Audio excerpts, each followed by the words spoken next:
Conexão Sapiens, a ciência desvendando você. Podcast número 11 da fase inicial de síntese, área Sistema. Resumindo tudo, considerações finais da área Sistema. Oi pessoal, muito bom estar de volta hoje no episódio número 11. Como sempre, agradeço muito a todos pelas sugestões e perguntas que tenho recebido.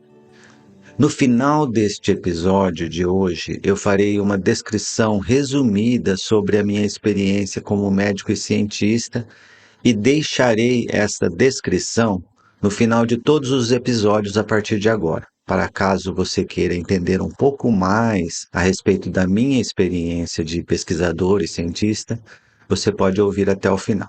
Caso não, o episódio termina um pouco antes. Meus amigos próximos sempre brincam comigo a respeito do fato de eu não levar muito a sério a filosofia e a psicanálise freudiana clássica. Porém, sempre respondo às brincadeiras de uma forma similar. Eu não tenho nada contra ou a favor da filosofia ou da psicanálise, pois acredito que estas tenham sido fundamentais na jornada para construir um entendimento mais profundo a respeito de quem a gente realmente é. Porém, a ciência é construída sobre uma fundação sólida de evidências e sempre deve estar aberta a ser questionada e provada falsa. Isso faz parte da essência do que significa ser científico. Caso uma posição ou teoria não esteja aberta para ser provada falsa diante de novas evidências ou experimentos científicos, é porque não está em linha com a definição do que se chama ciência. Para jogar o jogo da ciência, você precisa estar aberto à possibilidade de mudar de opinião. A filosofia permitiu um avanço tremendo na ciência, principalmente Sócrates. Porém, não podemos parar no tempo e acreditar que o destino foi alcançado. A jornada científica não tem destino. É uma busca constante e eterna de entender mais profundamente e melhor o universo que nos cerca. O mesmo argumento deve ser aplicado na psicanálise, que trouxe uma perspectiva diferente para o entendimento do ser humano. Porém, a psicanálise freudiana deve provar com evidências e dados para continuar participando no jogo da ciência, o que eu acredito que não aconteceu de uma forma convincente. Este não é o caso quando estamos conversando a respeito de intervenções psicológicas que demonstraram benefícios em estudos randomizados, como, por exemplo, a terapia cognitivo-comportamental. Albert Einstein propôs a teoria da relatividade, mas foi Sir Arthur Stanley Eddington, um cientista inglês que executou os experimentos para demonstrar que a teoria de Albert Einstein estava correta. Qualquer teoria ou afirmação deve ser seguida de uma demonstração baseada em fatos e dados. Quando uma teoria não pode ser demonstrada experimentalmente e consistentemente reproduzida por outros pesquisadores, acredito que esta teoria deve ser arquivada junto com a astrologia, por exemplo, como uma curiosidade no passado. Para jogar o jogo da ciência é preciso seguir as regras do jogo. Acredito que muitas das teorias propostas por filósofos e pela psicanálise freudiana são ideias e conceitos que não necessariamente podem ser demonstrados com base em evidências posteriores.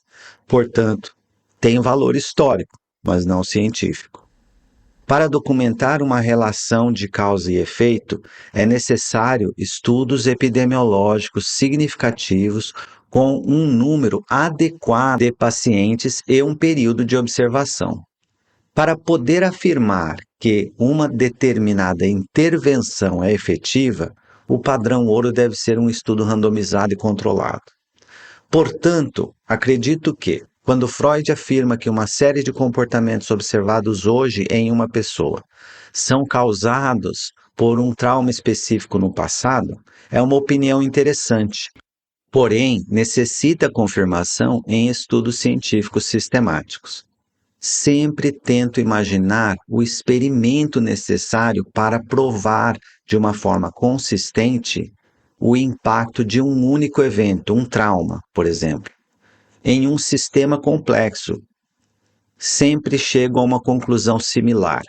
Na grande maioria das vezes, os eventos e os comportamentos observados hoje em um indivíduo muito provavelmente devem ter uma causa multifatorial, complexa, envolvendo fatores genéticos, variações na personalidade, fatores culturais, fatores econômicos, entre muitos outros. Reduzir o entendimento de um sistema complexo a uma narrativa linear de causa e efeito gera um certo prazer, pois cria a ilusão de entendimento, reduzindo a ansiedade da incerteza e criando uma ilusão de controle. Em outras palavras, acreditar que tudo foi causado por um trauma de infância cria uma história sedutora que simplifica a nossa vida, porém não pode ser classificado como ciência. Gostaria de propor uma forma diferente de olhar o nosso trauma de infância, entre aspas. Melhor dizendo, a fonte de muitos sofrimentos humanos. Acredito que no decorrer de milhões de anos, o ser humano tenha sido forjado e desenhado para um propósito específico, o de viver em uma aldeia de caçadores e catadores. O design humano foi entalhado para, após uma jornada individual de crescimento e aprendizado, cada um se tornar um membro autônomo e único, dentro de uma sociedade diversa e pequena, de 50 a 150 indivíduos, íntima, ultrasocial, em contato direto com a natureza, colaborando de forma efetiva e criativa para sobreviver. Porém, hoje a sociedade moderna, com milhões de habitantes, não retém nenhuma semelhança com a aldeia original, que o ser humano evoluiu por milhões de anos. Talvez grande parte dos problemas que os seres humanos enfrentam hoje sejam decorrentes desta disparidade entre o design humano e o ambiente que vivemos. Poderíamos chamar esta disparidade de trauma humano fundamental, fazendo uma analogia com a teoria do trauma da psicologia freudiana. E este trauma é decorrente da mudança da aldeia original para o mundo atual. Um ambiente completamente diferente e não houve um período de transição significativo que permitiria uma adaptação a esse novo ambiente. Esta teoria é muito difícil de ser provada em um único experimento. Porém, existem inúmeras evidências circunstanciais que sugerem que este é o caso. Nesta série de episódios da área sistema, eu tentei de uma forma sistemática demonstrar estas evidências. No episódio número 2, eu busquei demonstrar que a cognição humana contadora de histórias é eficiente para o propósito que foi desenhada, ou seja, viver na aldeia original. Para tal, a cognição humana não tem competição. Os resultados do sucesso humano demonstram bem esse ponto. O Homo sapiens dominou o mundo com uma velocidade e sucesso sem precedentes. Porém, para viver no mundo atual, a nossa cognição é extremamente limitada. Para ilustrar esse ponto, o exemplo do grande número de vieses cognitivos e deficiências no nosso processo analítico e de decisão. Isso foi extensamente documentado nas últimas décadas em pesquisas cognitivas feitas principalmente nos departamentos de psicologia e de economia. No mundo moderno, quando a nossa cognição não é treinada, nossas decisões são, na grande maioria, estúpidas. Reflexo de uma espécie que utiliza o instrumento desatualizado para o ambiente complexo que está em transformação rápida. Lembre-se que eu irei dedicar uma série inteira de episódios à cognição humana, descrevendo como a ciência pode ser uma parceira fundamental neste desafio.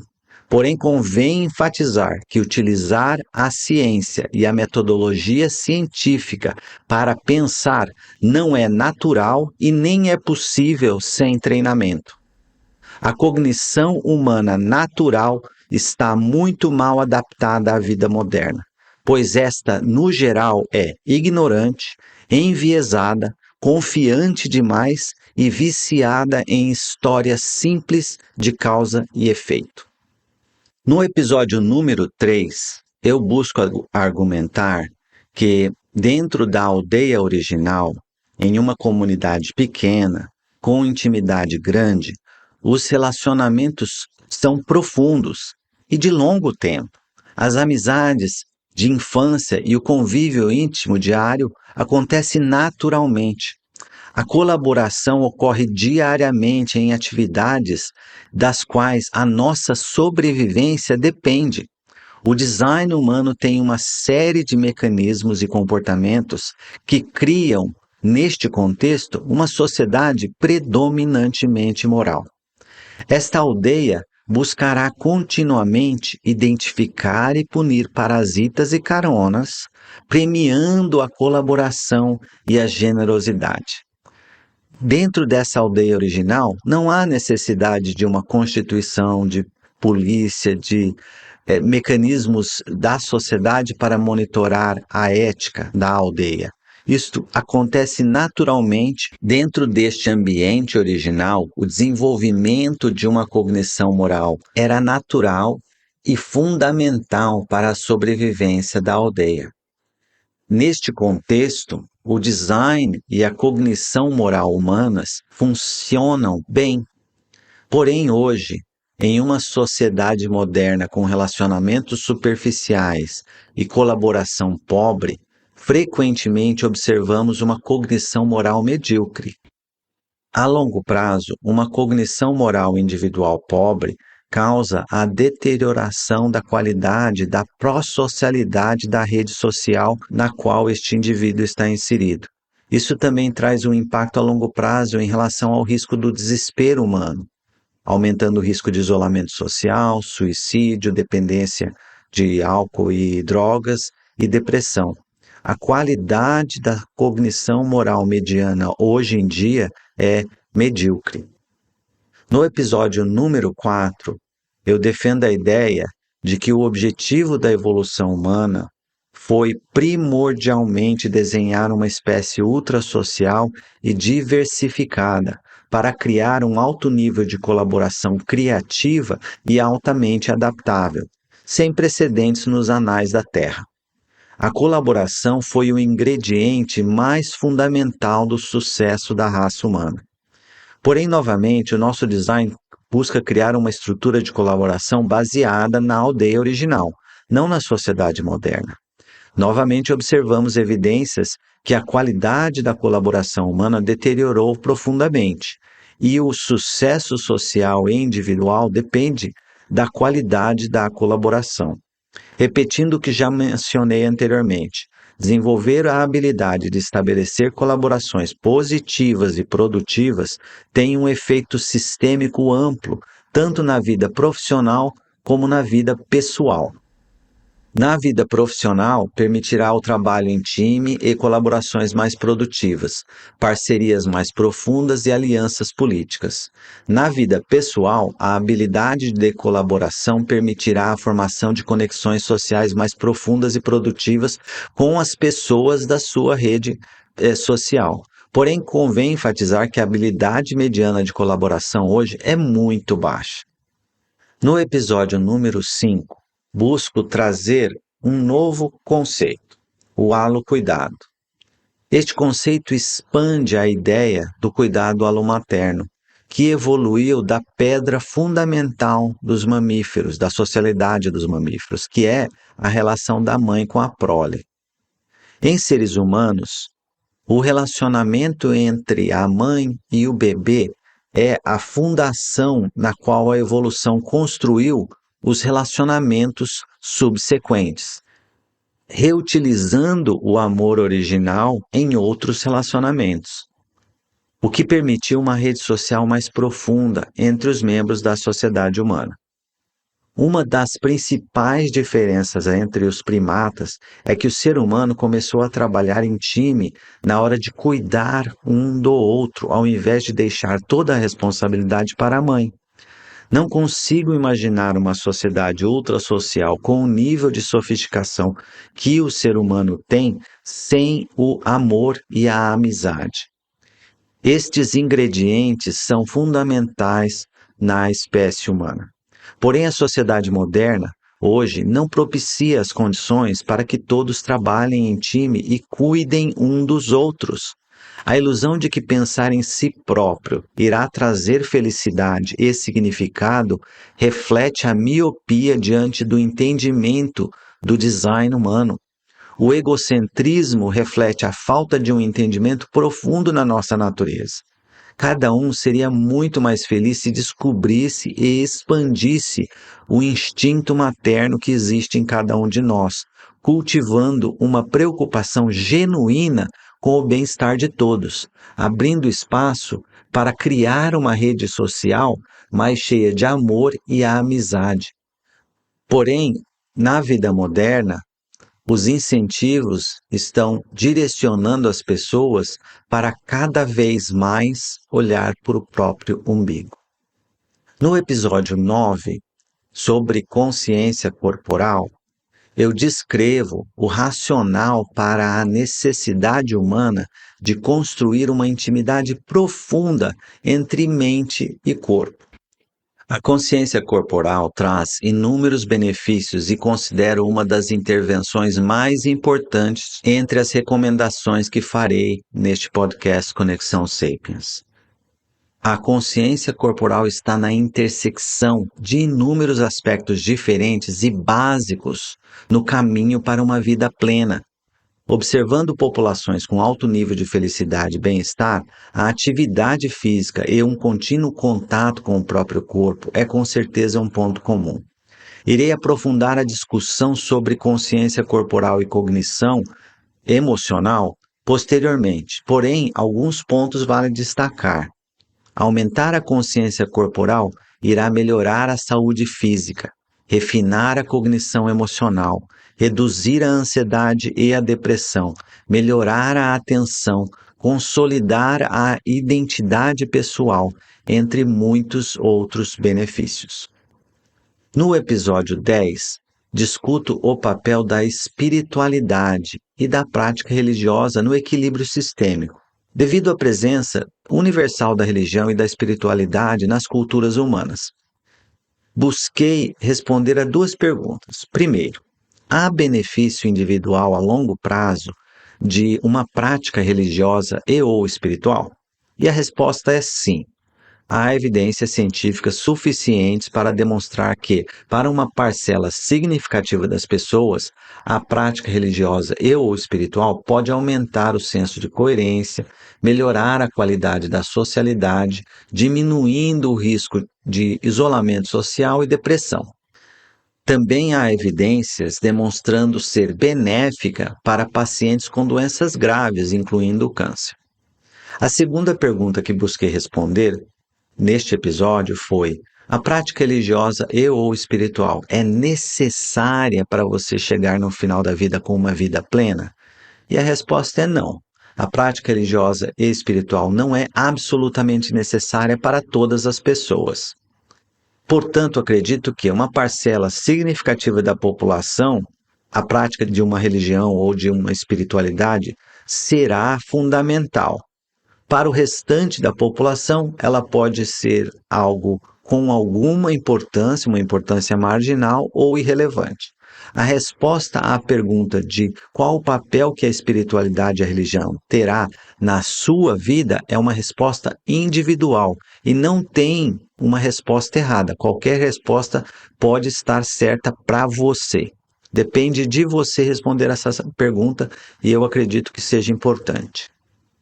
Uma das características das cidades onde as pessoas estão felizes é a importância da comunidade.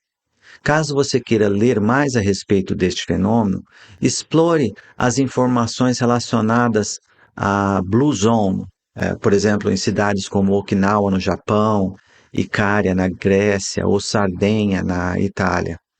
As características das sociedades fracassadas são inúmeras, complexas, variadas e frequentemente difíceis de caracterizar.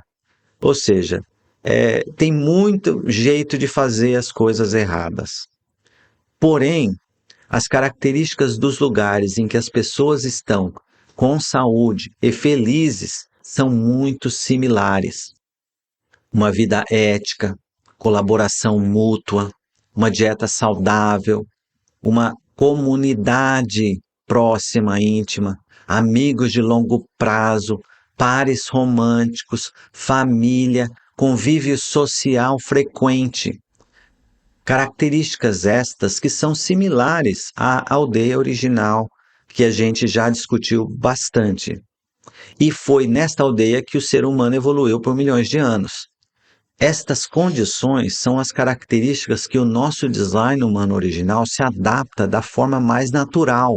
Uma comunidade saudável, onde todos cuidam de todos, colaborando, pensando coletivamente, desenvolvendo uma cognição moral comum, uma socialidade saudável, construindo um sistema na qual saúde, felicidade e vida longa se misturam.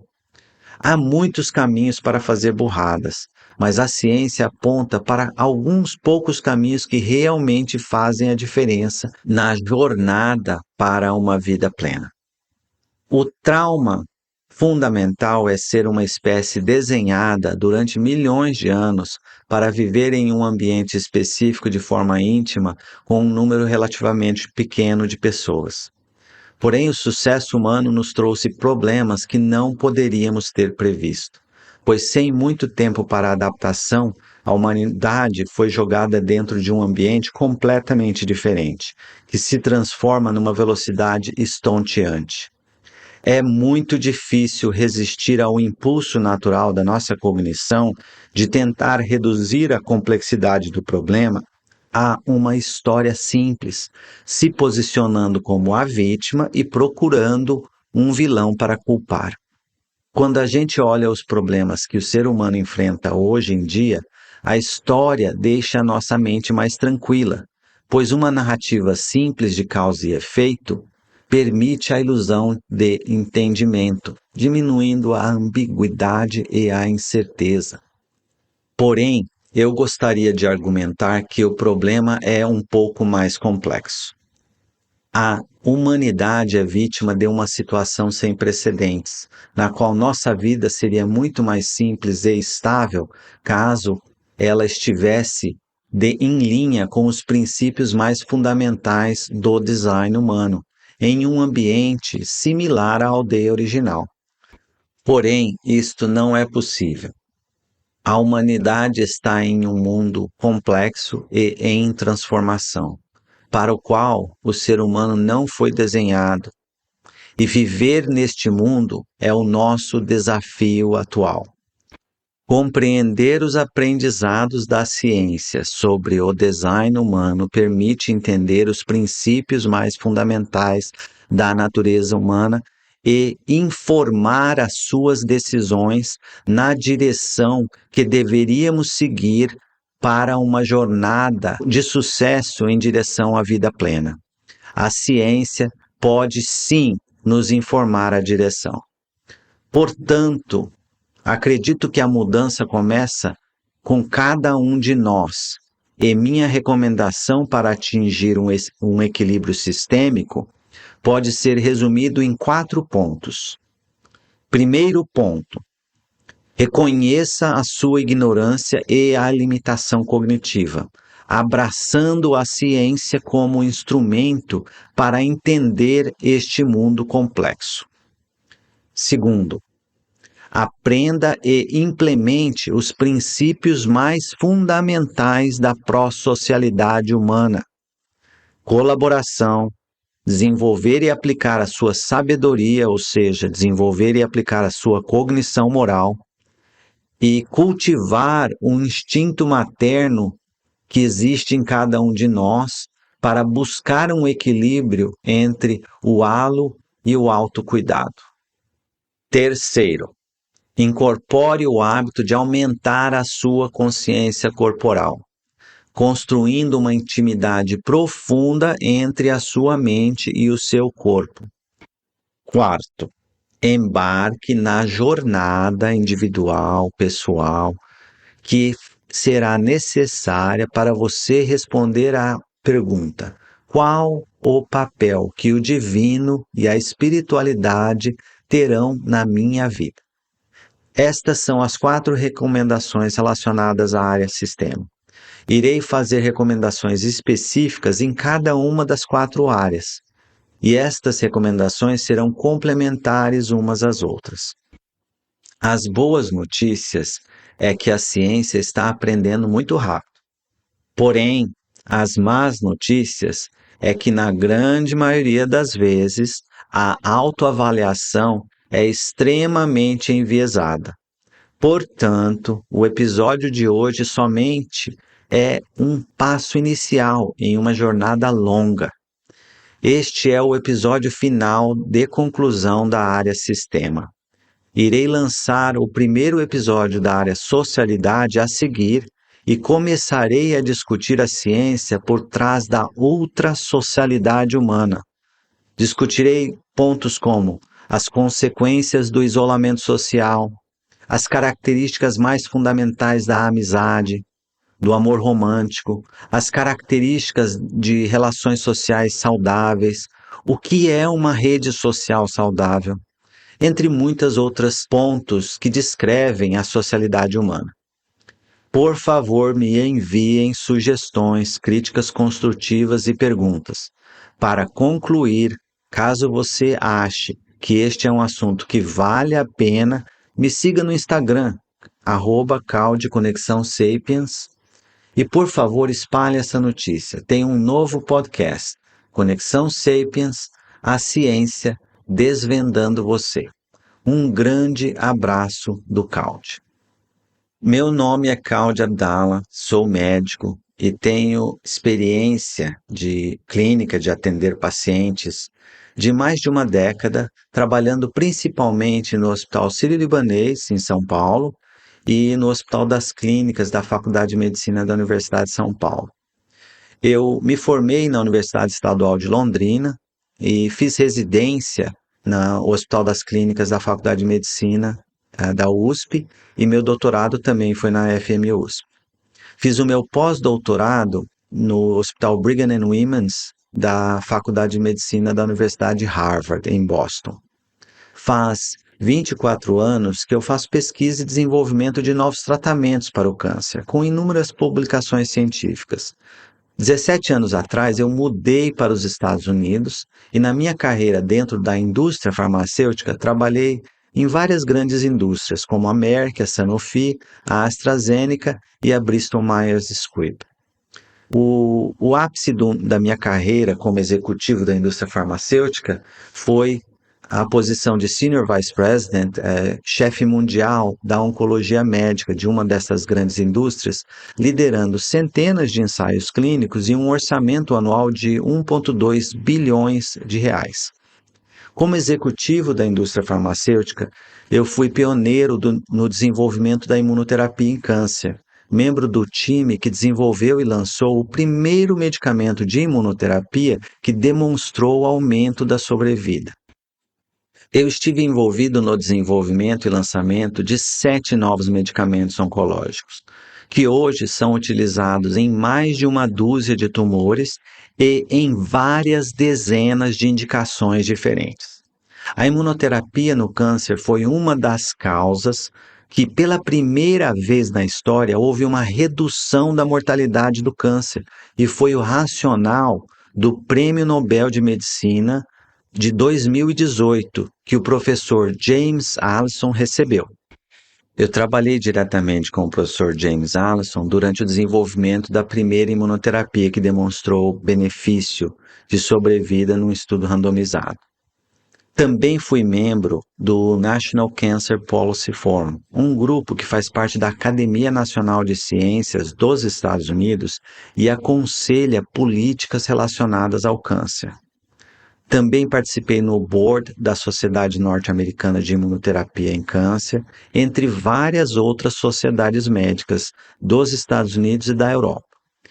Liderei iniciativas pioneiras em compartilhamento de dados em oncologia, que foram reconhecidas pelo renomado think tank Faster Cures e pelo 41º presidente dos Estados Unidos, George H.W. Bush. Também liderei a resposta à crise da pandemia dentro de uma das grandes indústrias farmacêuticas americanas, iniciativa que, pela sua excelência, recebeu reconhecimento da Academia Nacional de Ciências dos Estados Unidos. Recentemente, comecei um projeto que tem sido uma verdadeira paixão para mim, o Conexão Sapiens, a ciência desvendando você. É um podcast que busca ir além das histórias passageiras, oferecendo uma exploração profunda e duradoura com o objetivo de sintetizar a ciência no apoio à sua jornada de crescimento social, pessoal e cognitivo. Esta síntese é o resultado de mais de 2 décadas de estudo.